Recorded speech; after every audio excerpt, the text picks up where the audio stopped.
जब परिपथ में धारता सी तथा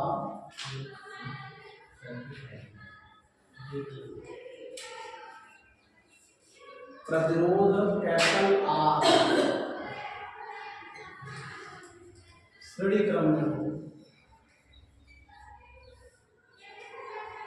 में है, यानी सी बोलते हैं सी आर परिपथ। ठीक है, इसके पढ़ने को पढ़े हुआ आर था और वो पढ़ेंगे सी आर। ठीक है, इसमें क्या करते देखिए हमारे पास क्या करते हैं हम सी धारिता का एक संधारित्र और आर प्रतिरोध का एक तार लेकर श्रेणी क्रम में जोड़ देते हैं और इसको क्या करेंगे प्रत्यावर्ती धारा से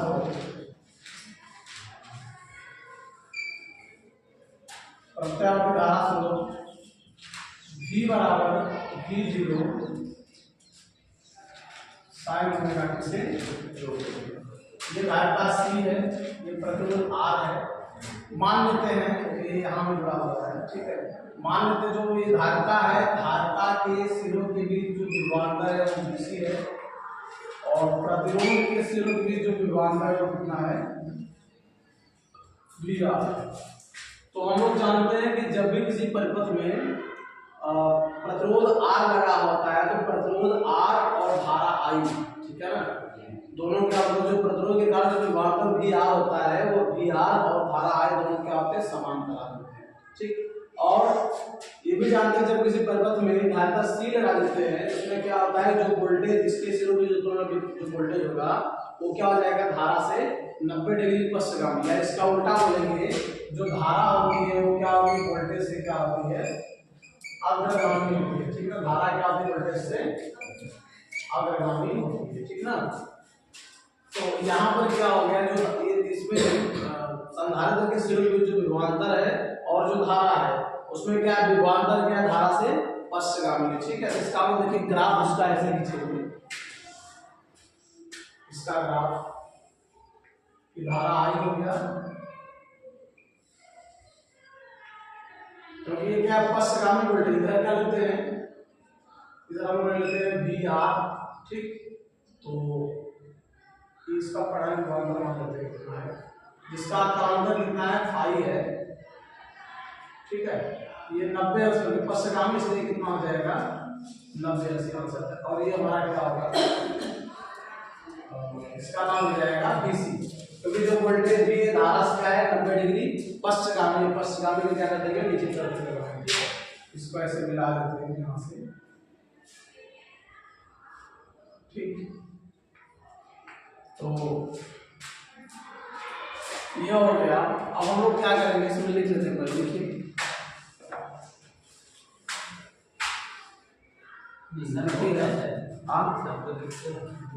लिखे। चलिए कहाँ तक हुआ बताइए चित्र बनवाए बस ना, उसके आगे लिखिए। देखिए इसके लिए धारिता कैपिटल C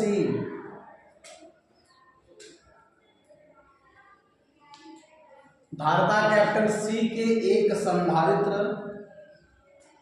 इसके लिए धारिता कैपिटल C के एक संधारित्र को प्रतिरोध कैपिटल R के श्रेणी क्रम में जोड़कर प्रतिरोध कैपिटल R के श्रेणी क्रम में जोड़कर प्रत्यावर्ती धारा स्रोत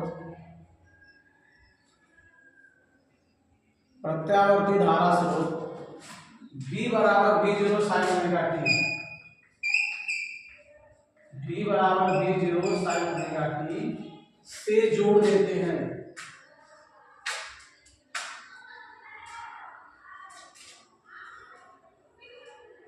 हो गया, नीचे से लिखिए इस दशा में प्रतिरोध R के सिरों के बीच इस दशा में प्रतिरोध R के सिरों के बीच प्रेरित विभवांतर VR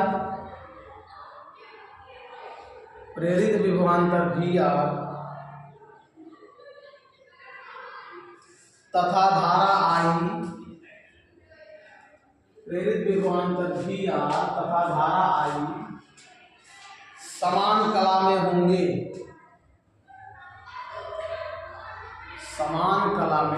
होंगे, परंतु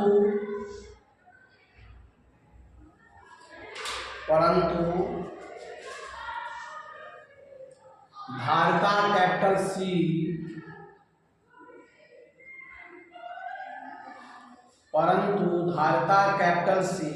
के सिरों के बीच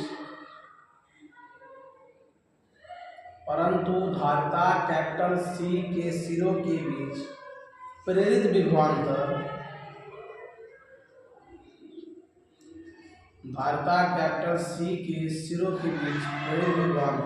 VC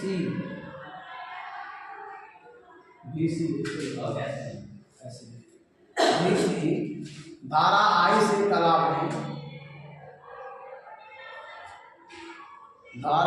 से कला में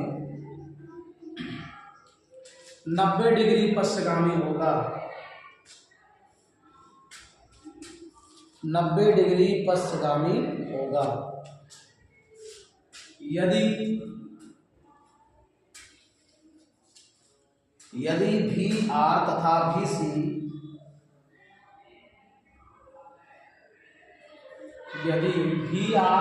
VC का परिणामी विभवांतर कैपिटल V हो, तब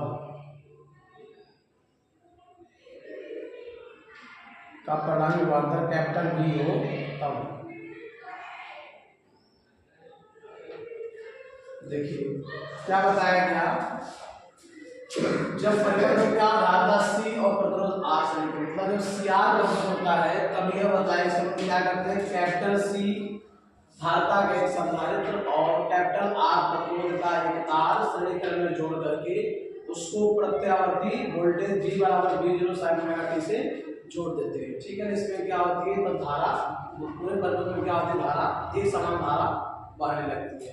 हम लोग क्या करते हैं, इस दशा में मान लेते हैं जो प्रतिरोध R है, प्रतिरोध R के सिरों के बीच जो प्रेरित विभवांतर है VR है, तो प्रेरित विभवांतर VR और धारा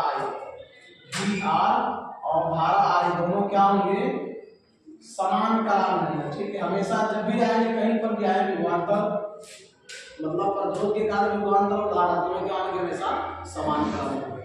और जब यह आ जाए मतलब जब हम लोग मान धारिता C के सिरों के विभवांतर कितना है, 20 बताया गया, परंतु धारिता C के सिरों के बीच प्रेरित विभवांतर VC धारा I से क्या होता है, 90 डिग्री पश्चगामी होता है, तो उसमें 90 डिग्री क्या होती है, कमी होती है। ठीक है ना, और यह मान लिया गया कि यदि VR और VC के बीच परिणामी विभवांतर कितना हो, कैपिटल V हो, तब देखिए कितना हो जाएगा, हम लोग इस चित्र में पाइथागोरस प्रमेय लगाएंगे। ठीक है ना,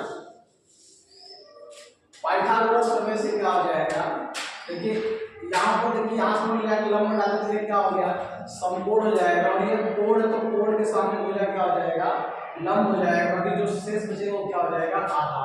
तो यहाँ क्या होता है, कर्ण का स्क्वायर, कर्ण मतलब क्या हो गया, V का स्क्वायर बराबर क्या होता है, लंब का स्क्वायर, तो लंब क्या है, कोण के सामने भुजा लंब होती है, कितना देखिए VC है, ये भी कितना हो जाएगा, VC हो जाएगा, यहाँ पर क्या हो जाएगा, VC का स्क्वायर प्लस आधार कितना है, VR। ठीक, ये समझ में आया सबको, सही। तो यहाँ पर क्या आ गया, कर्ण हमारा V हो गया, इसका स्क्वायर बराबर आधार का स्क्वायर दिया, लंब का स्क्वायर दिया, पूरे सामने लंब VC के स्क्वायर, क्योंकि देखिए पूरा एक आयत या दस्ते के वर्ग बन रहा है, तो सम भुजाएं के बाद बराबर, इसलिए जो VC यहाँ पर VC क्या हो जाएगा, यहाँ पर भी जाएगा, यह VC और ये क्या हो जाएगा, VR पर जगह पर तो है, तो यहाँ पर लंब का स्क्वायर बन आधार का स्क्वायर। ठीक, परंतु देखिए हम लोग क्या क्या जानते हैं, परंतु हम लोग जानते हैं VC बराबर क्या होता है, I इंटू XC। XC क्या होता है, भारतीय प्रतिघात। ठीक है ना, और क्या होता है तथा, इसका मतलब तथा भी आर बराबर क्या हो जाएगा आई इंटू आर, ठीक है ना। तब क्या हो जाएगा, लिख देंगे अतः भी स्क्वायर बराबर, यहाँ क्या हो जाएगा बी से जगह पर आई एक्स सी का स्क्वायर प्लस भी आर में क्या लिख देंगे आई आर का स्क्वायर। तो बी स्क्वायर बराबर यहाँ हो जाएगा आई स्क्वायर एक्स सी का स्क्वायर प्लस आई स्क्वायर और स्क्वायर, यहाँ से ये कॉमन हुआ है आई स्क्वायर, आई स्क्वायर कॉमन तो क्या हो जाएगा एक्स सी के स्क्वायर प्लस आई को अगर भाग करते हैं आर को पहले सी को बाद में, ठीक ना। बी स्क्वायर बटे आई बराबर क्या हो जाएगा R square plus C square, ठीक ना। वर्गमूल ले लेते हैं, तो वर्गमूल लेने पर क्या हो जाएगा बी बटे आई, तो ये बी स्क्वायर बटे यहाँ पे क्या हो जाएगा आई स्क्वायर, बी स्क्वायर बटे आई स्क्वायर क्या हो जाएगा बी बटे आई हो जाएगा, और यहाँ क्या हो जाएगा कर्डी लग जाएगा, कर्डी में क्या हो जाएगा R square plus X square. देखिए जब इसका ओम के नियम से तुलना करेंगे, ठीक है, v बटे आई बराबर क्या होता है आर होता है। तो देखिए हमें क्या मिल जाएगा आर बराबर जो प्रतिरोध होगा ओम के तुलना करने पर यह क्या होगा परिपथ का प्रभावी प्रतिरोध होगा। लेकिन यह जो प्रतिरोध है किसके कारण है, धारक प्रतिघात एक्स और प्रतिरोध आर दोनों के कारण से परिपथ का प्रतिरोध न करके क्या कहते हैं लोग हैं परिपथ की प्रतिबाधा कहते हैं, ठीक ना। इसको हम क्या कहते हैं परिपथ की प्रतिबाधा, उसको कैपिटल जेड से दिखाते हैं। पहले आप लोग इतना नोट करिए, अब लिखिएगा इसमें इस समीकरण की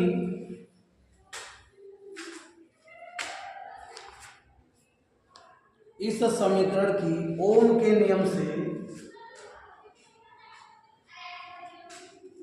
इस समीकरण की ओम के नियम से तुलना करने पर इस समीकरण की ओम के नियम से तुलना करने पर स्पष्ट है कि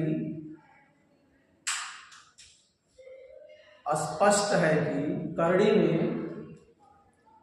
are square plus X C square, ये लिख लीजिए होगा करड़ी में R square plus X C square परिपथ का प्रभावी प्रतिरोध है। करड़ी में R square plus X C square परिपथ का प्रभावी प्रतिरोध है।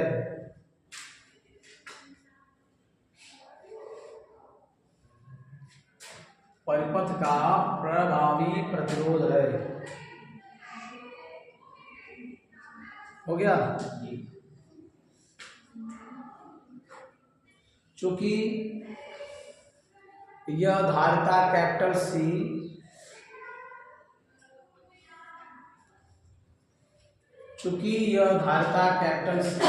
तथा ओमीय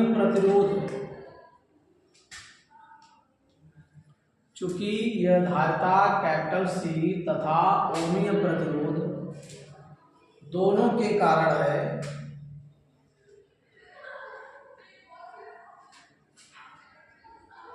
चूंकि यह धारिता सी तथा ओमीय प्रतिरोध कैपिटल आर दोनों के कारण है, अतः इसे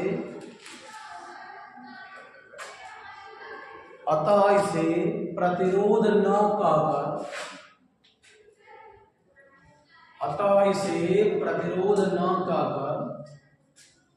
परिपथ की प्रतिबाधा कहते हैं।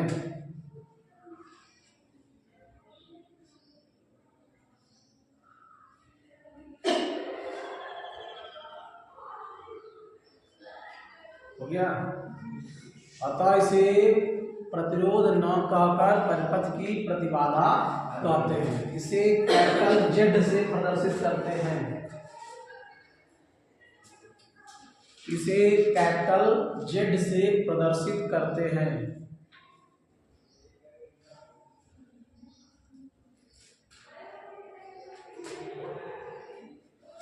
हो गया, देखिए इस प्रकार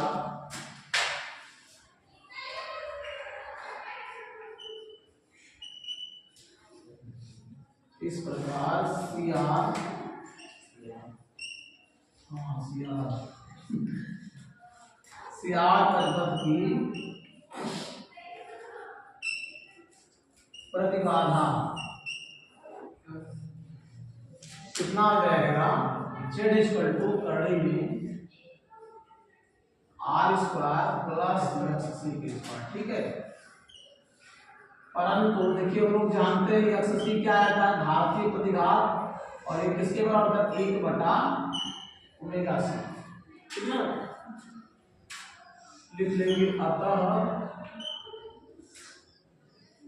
जेड बराबर हो जाएगा करड़ी में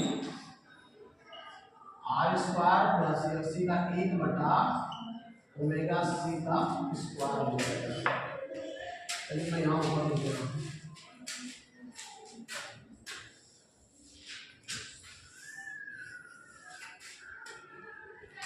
देखिए इधर एक्स सी हो जाएगा जेड बराबर हो जाएगा करड़ी में आर स्क्वायर प्लस 1 बटा ओमेगा सी का होल स्क्वायर। नोट करो।